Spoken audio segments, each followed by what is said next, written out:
Genuine Parts Corporation, ticker symbol GPC, is a dividend king. It has a beautiful track record of growing its earnings for a long time and growing its dividends. Currently yielding almost 3% and looks pretty much like a good buying opportunity. So I took a deep dive to see if it's really a good opportunity right now. And those are my conclusions. Let's see. So hello to all my 90 subscribers. It's been a mind-blowing week completely. I did not expect that. Thank you for everyone who subscribed. I'm hopeful and optimistic I can provide value for you guys. Welcome to this channel. It's absolutely exciting. I kind of started this journey not knowing where it's gonna go. I still don't know where it's gonna go, but I promised myself I will upload a video a week for a year. So let's see where that's gonna go, just to stay consistent with investing and to be able to engage with you guys. So please don't just subscribe, write me anything, comment or email me anything, and I don't mean that for the algorithm. I just really want to hear from you guys, especially the bad stuff, the negative feedback. I would love to hear, is my strategy weird? Am I weird?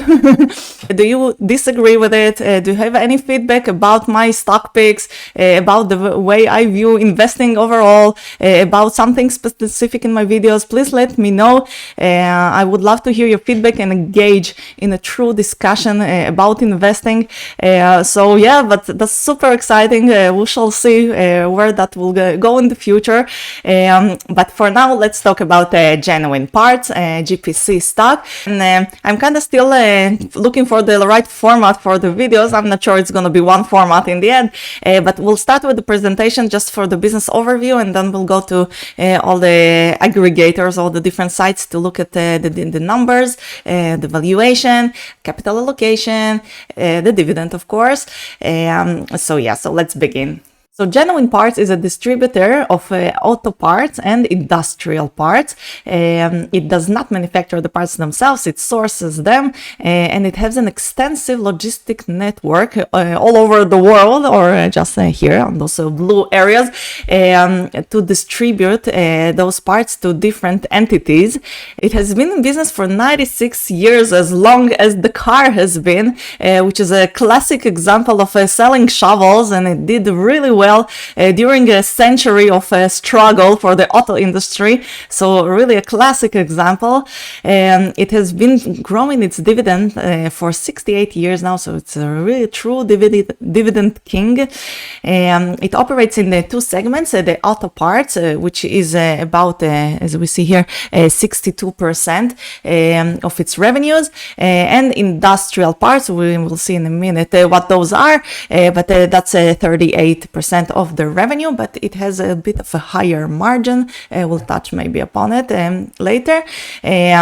So the auto part, which is the big part, it has different kind of clients, which the biggest one is the do-it-for-me, DIFM, which means repair shops and garages and clients that repair cars and use the parts for their clients, and they do sell. They have the Napa store chain. They do sell parts to and clients to people also who want to fix their own cars. I have no idea how they do that, but so just a little overview, just to mention a few points about the automotive segment. So yeah, I mentioned the Napa stores, which sell where you can find the different parts and different equipment. So the way it works is, for me, I was curious, so I researched a little bit. They have no exclusivity working with specific garages or repair shops. When a garage needs a part, they just contact or go online or check in the system of different distributors, and they will go with whatever distributor is the cheapest or the most convenient, the most available, can give the fastest delivery. So it kind of seems like a no moat business because they just kind of compete only on a price and maybe the level of the service, but actually they do have they might be the biggest distributor, but they do have kind of a small market share of depends where. I've seen different figures, but it's somewhere between single digits and 20%. So it means that mostly they will just compete on price. They sell the same parts as other distributors, which is not exactly, I'm gonna say in a minute. So I kind of not a huge fan of it because they really have nothing special. But what is special is that they will have a big variety of parts. Some of the parts they can have exclusivity on. I mean, only they distribute these parts specifically. And their big advantage is not in the uniqueness of their product, because it is not unique, but more on in their logistics network, which the edge that they're supposed to provide is the effective and efficient and logistics network where they can have those parts, when they have those parts in these different distribution centers around the world, when they can get to the end customer pretty quickly, and they have the right parts available in the right parts of the world. So that's supposed to be their true edge against the competition, and I cannot judge how better they do that than their competition, but this is kind of their moat. So yeah, just to mention that. And of course, economy of scale also, because they are so big, I think they are the biggest.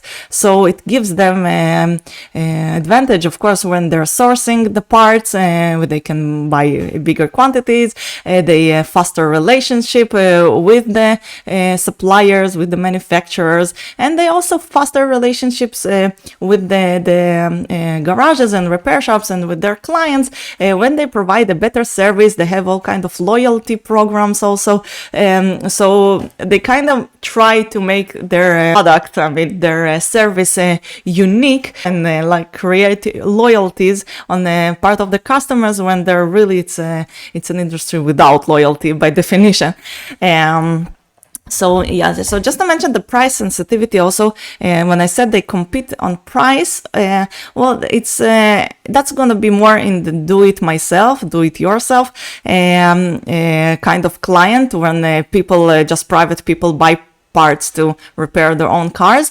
But when it comes to repair shops and garages, they probably will mostly be less sensitive to price, because they of course roll that price to their customer, but they do worry about providing a fast service and do a quick job for their clients, or they're gonna worry more about the availability and the time to delivery of the parts. So in terms of cyclicality, it is of course a cyclical business, because it's the automotive segment, because it relates to cars, and cars it's highly cyclical, and yet it has its own nuances where it's more related to the market of used cars, because obviously used cars and old cars are getting repaired more.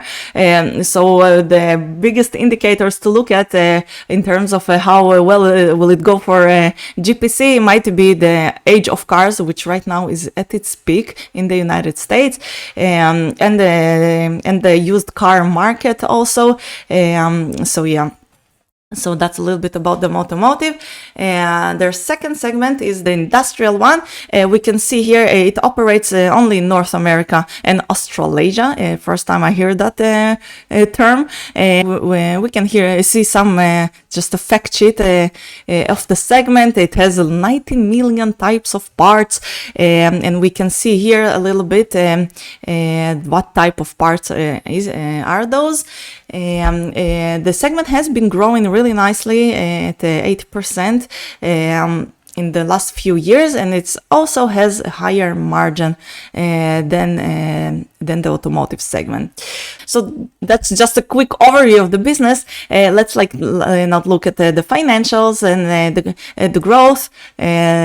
the capital allocation, the dividend, and then a little bit about the valuation, or just see if it's a good buying opportunity right now. So in terms of growth, let's look a little bit on the growth of historical growth of GPC. We see here the 30-year graph of revenues in Growth Focus, where we see it has been really consistently growing revenue. This is not revenue per share, this is just revenue, because they have been buying back shares also, which is really impressive. Of course, we see those bumps in financial recessions, and like I mentioned, it's more of a cyclical business. We'll look at it with more precision when we look at fast graphs.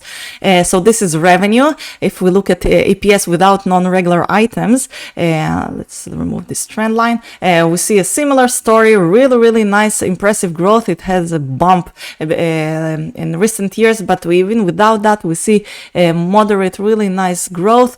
EBIT, and we see the same. EBITDA, see the same. There is a kind of dip here, but free cash flow, it has been growing also. It has up years and down years, but we see the trend is also of growth. Operating cash flow also. This also we see the ups and down years, but long-term growth is really impressive with genuine parts. The EPS and the dividend will look separately. So we really see this impressive growth. This is 30 years of every one of those graphs, and we can look here at the trend of the last 10 years. The growth has been around 5% a year, and what I like to look at, that's because Warren Buffett said that the long-term growth of the book value will be usually an indicator about the true organic internal growth of the company. I have to admit, I never understood why, but it was proven to be true in my investments so many times already, so it's kind of surprising. I'm not sure I know how to explain it, but I still like to look at it, and we see that the 10-year growth of the book value is about 3%. So analysts are estimating, and the company is estimating, a future growth of about 7, 6, 7, 8. I think I've even seen 9%. We're not gonna go with that. So I think 3, 4% is conservative, 5% is on the more aggressive part, maybe. Those are going to be my estimates. So that's about the growth. Let's look a little bit about the capital allocation and just the way they manage their capital.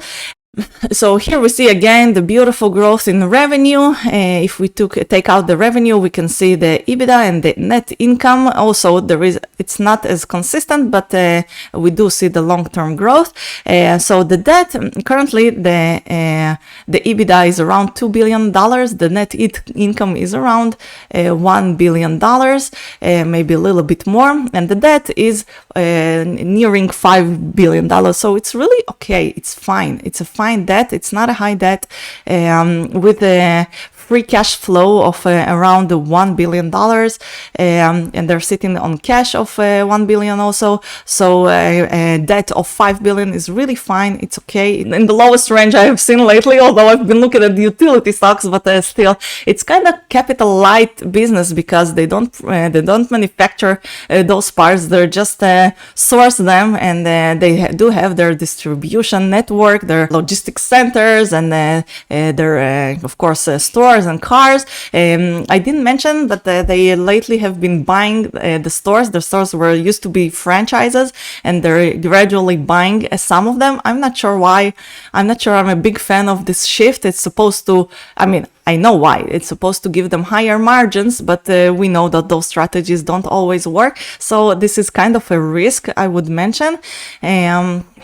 So yeah, in terms of return on invested capital, we see a really impressive return on invested capital, which is, except a few years here, is constantly above 10%, which is again really nice.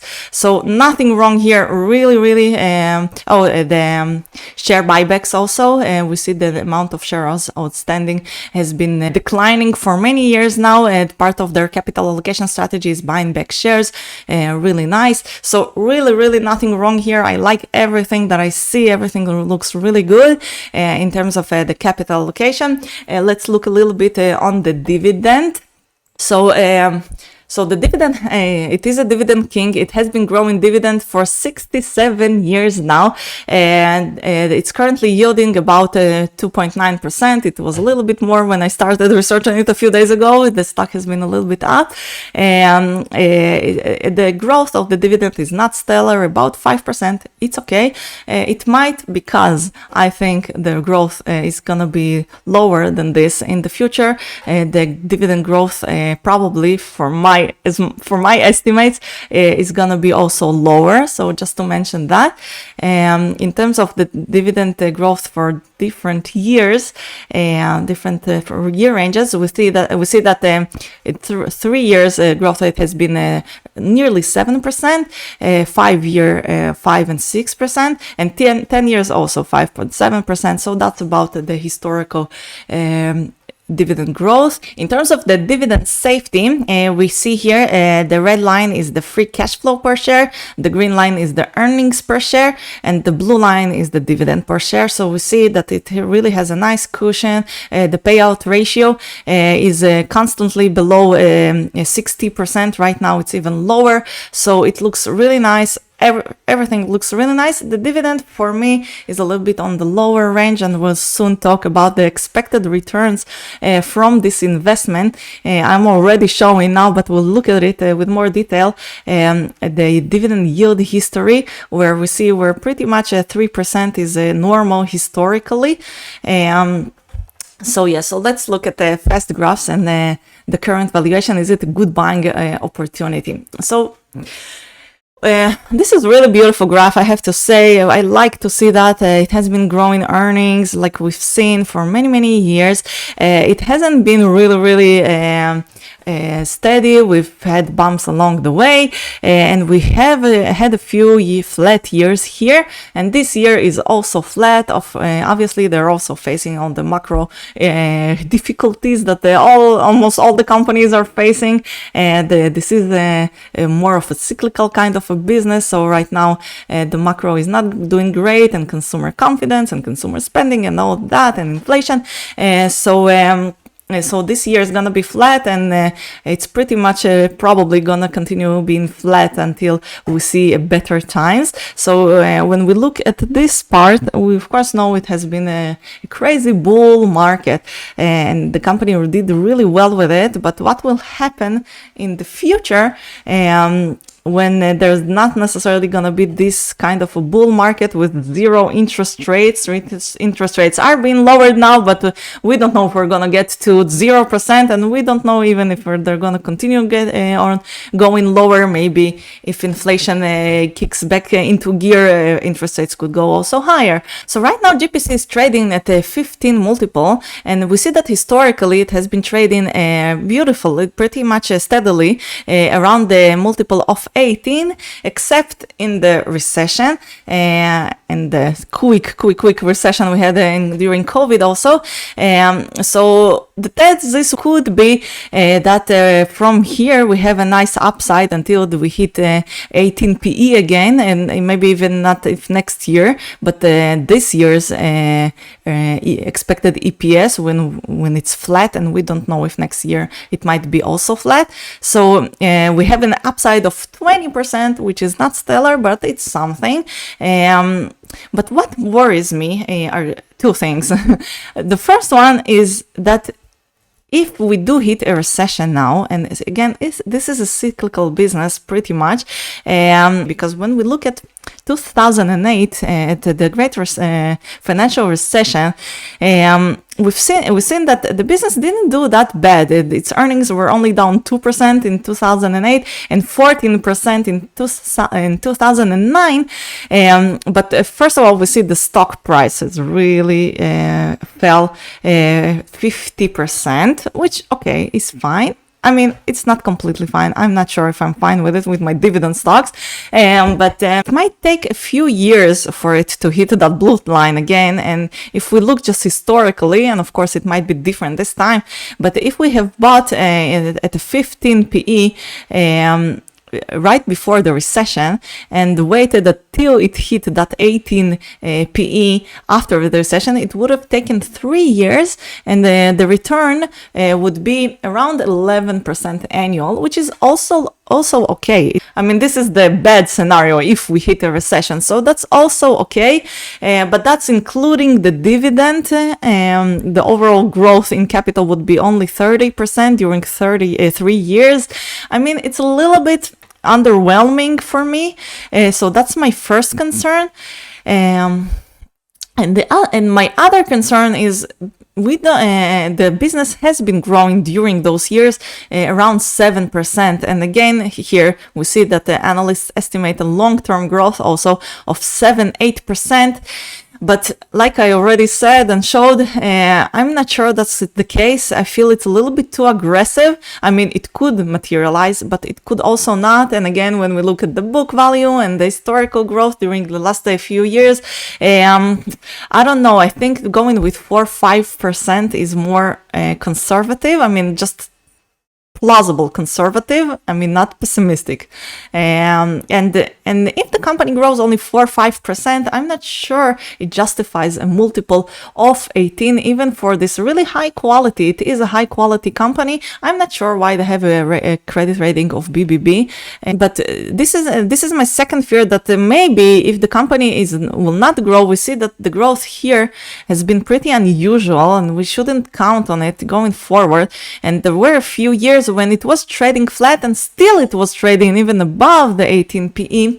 So I'm just pouring my thoughts here that there is a kind of a risk that it's not going to justify a PE of 18 anymore. If its growth now will be lower, plus the possibility of a recession that will give lower returns, plus the dividend yield, which is really in my low range, the lowest range for me. So I'm not sure. I think for long-term dividend growth investors or just dividend investors, this is a top-notch quality company. It has nothing wrong with it. Really, everything looks really great. I'm sure it's gonna do great in the future. Nothing worrying, except that maybe it's not the best buying opportunity right now in terms of future returns. And also, if we look at except this graph where of the multiple of earnings, if we look at cash flow and free cash flow and the dividend yield, it doesn't seem like there is much of an upside here.